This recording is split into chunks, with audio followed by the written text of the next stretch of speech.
What's up everyone, some guy here with another Alliance War video. Season 23, war number 5, we're versing against PBT. I believe they were a Masters Alliance a couple seasons ago. Last season they did place in Plat 1. I think they were quite up there in Plat 1 though. I think they just missed Masters, but they are a pretty tough alliance. We've never faced them before, at least I haven't while I'm here. But going up Path 5 here is Moman. I will be using him to ramp up my Guillotine 2099. This is a very slow fight with Guillotine. The ramp up fight with Guillotine, the first fight is always pretty long, trying to ramp her up. Basically, my strategy is he is a stubborn defender. My strategy is to basically bait out special ones and parry the, I guess, the projectile of the shock, and then just evade the rest. Just like right here, parry the shock and then evade the rest and then go in for the punish. I don't really knock him down too many times just because of his monster mass. He can shrug off parry stuns, so I don't really feel safe parrying and then using a heavy, because I think sometimes he'll shrug off and I get punished for it, and I just don't think it's worth it. This fight is actually a lot longer than I anticipated. I get pretty close to, I think, down to the 1 minute mark or so. So I sped it up just because it's pretty repetitive. The strategy here is just going to be using my SP2 to get my combo meter up to do more damage, and then just baiting out his SP1s.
Alright, this last combo should finish it with an SP3. Super long ramp up, close to like 4 minutes and 10 seconds. Very, very long fight. I can definitely see myself timing out on this fight if I lose my combo. So I guess that's what the placement is mainly for.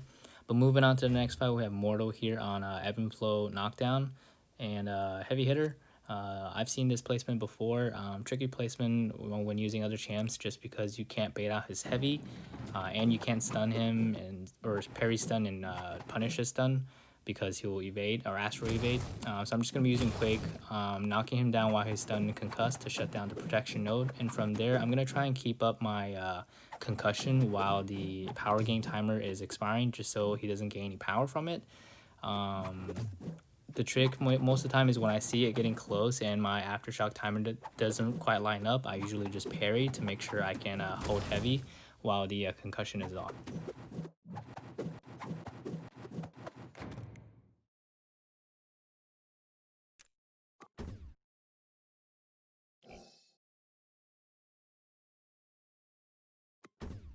Move it up to this Doom Mini here in Tier 1. It's on Power Snack and Backup Recovery. I'll just be using Quake. It's going to be a simple quick and bake fight. Just got to parry everything to make sure you don't miss a parry, or else you put a shock on you. This is a rank 3 Doom, so I do take quite a bit of block damage. I think once more resources are available and 6-star champs are becoming rank 4s, I think 5-star Quake might not be as viable as an option, just because of the block damage throughout the fight. Because she takes quite a bit of block damage.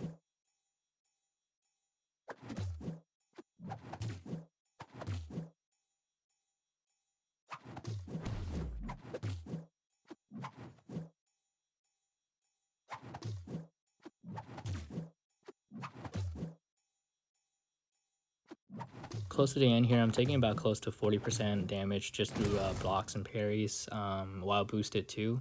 You could technically quake this like spite, quake the power snack like spite, and just kind of play a style of quick and bake or shake and bake. That'll lessen the block damage, but I just didn't feel like it was as safe. I didn't want to mess up during a war season here. But going on to the next fight here, we have Nova here on Ebb and Flow Intercept and Sadist. I'll also be using Quake. I think going forward against a rank 3 Nova, I think I will be changing to Dr. Doom. Just because in this fight, I also take a ton of block damage. Now you can say that you can also run Suicides and play a style of Quake and Bake or Shake and Bake to lessen the block damage. But I just didn't have too many good experience with Suicides. Every time I run Suicides with Quake, I end up usually getting a lot of damage due to poison and stuff. I just didn't have too good of experience, so I usually try and run non-suicide with Quake and just boost up big. But this is a rank 3 Nova, and he is a stubborn defender. I'm gonna try and I think do a style of Quick and Bake just because of the timing and the ebb and flow protection. I don't usually try and shut down the protection just because he may auto block and stun me. I've had that happen before previous wars, and I don't want to risk it. So I'm just gonna be parrying stun or heavy and parrying, sorry, to maximize the aftershock damage. But even with that, it still gets pretty close to the time. So going forward, I think I might be starting to use Doom instead.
He's almost down. One more aftershock should do the trick. But as you can see, I took a ton of block damage, close to like 70% block damage. And then it's about 30 seconds of fight left. So a very, very close fight. It's kind of risky.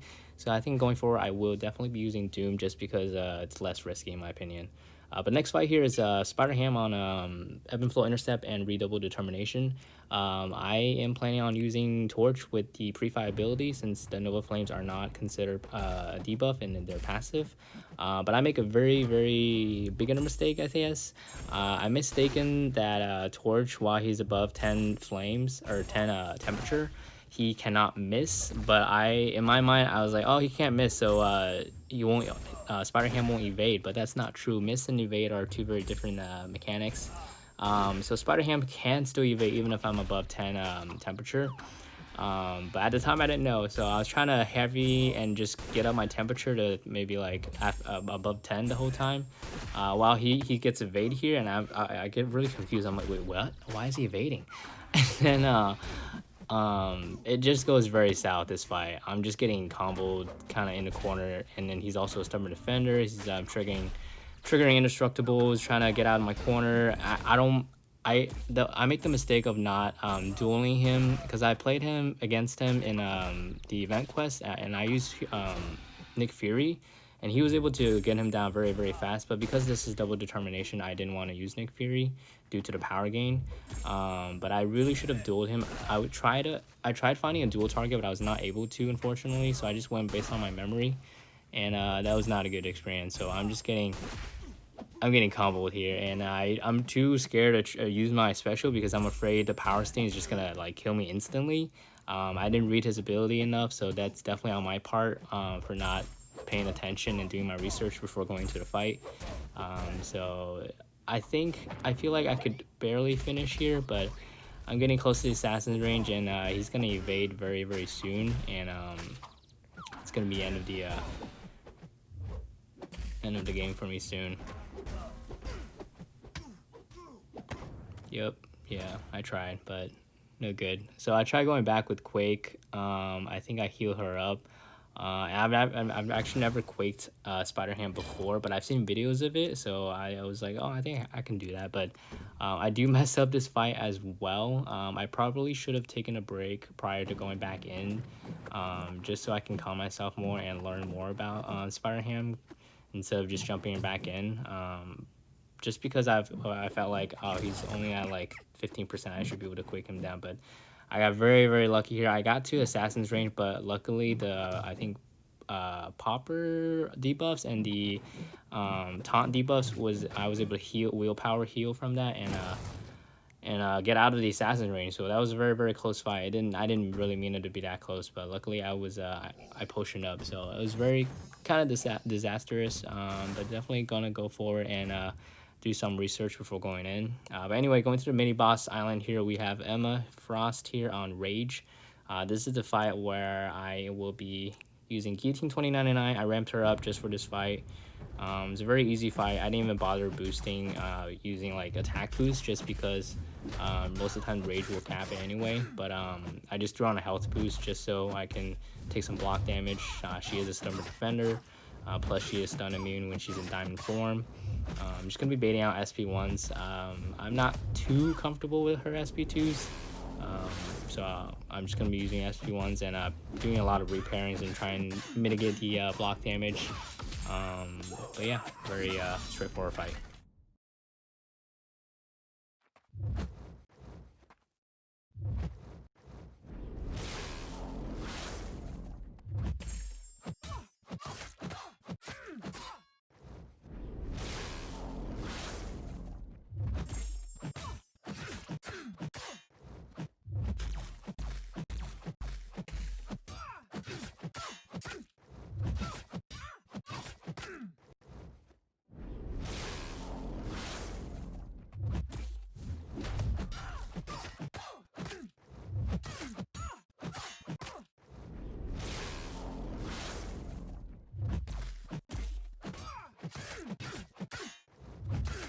Getting close to the end of the fight here. I don't really need to ramp her up again, but I decided to ramp her up anyway, or keep her ramped up just in case I need to back up someone from the later fights.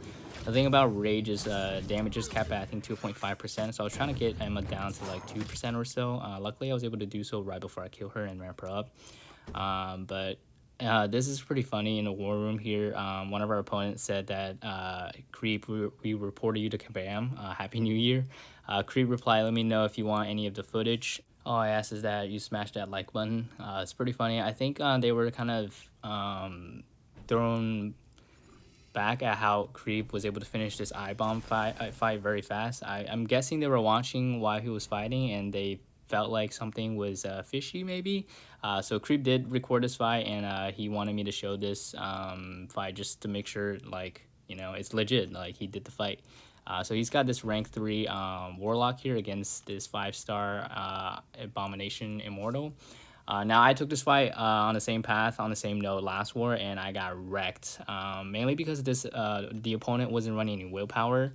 I believe they checked this opponent's other defenders, and he was in fact running willpower, so it was safe to go in with Warlock. Kreap's Warlock gameplay is pretty phenomenal.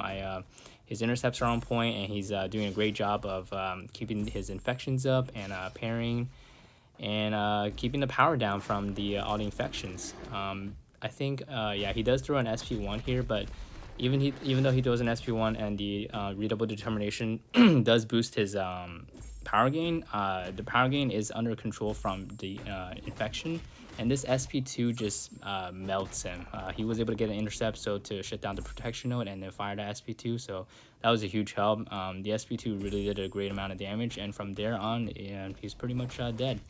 He finished the fight less than like a minute, so I can see why the opponent thought it was kind of fishy, just because this defender on this node has been given a lot of players trouble, so I could see why they might think it was kind of unbelievable. But our opponent did end up winning against us. They only died about 8 times against us, so very impressive. Kudos to them, great war. But we got kicked down, or we got knocked down to about 15th spot. to the 15th spot in Masters. So not too big of a drop, but we're hoping to keep our fight up and stay in Masters. But anyway, thanks for watching. I'll see you guys on the next one.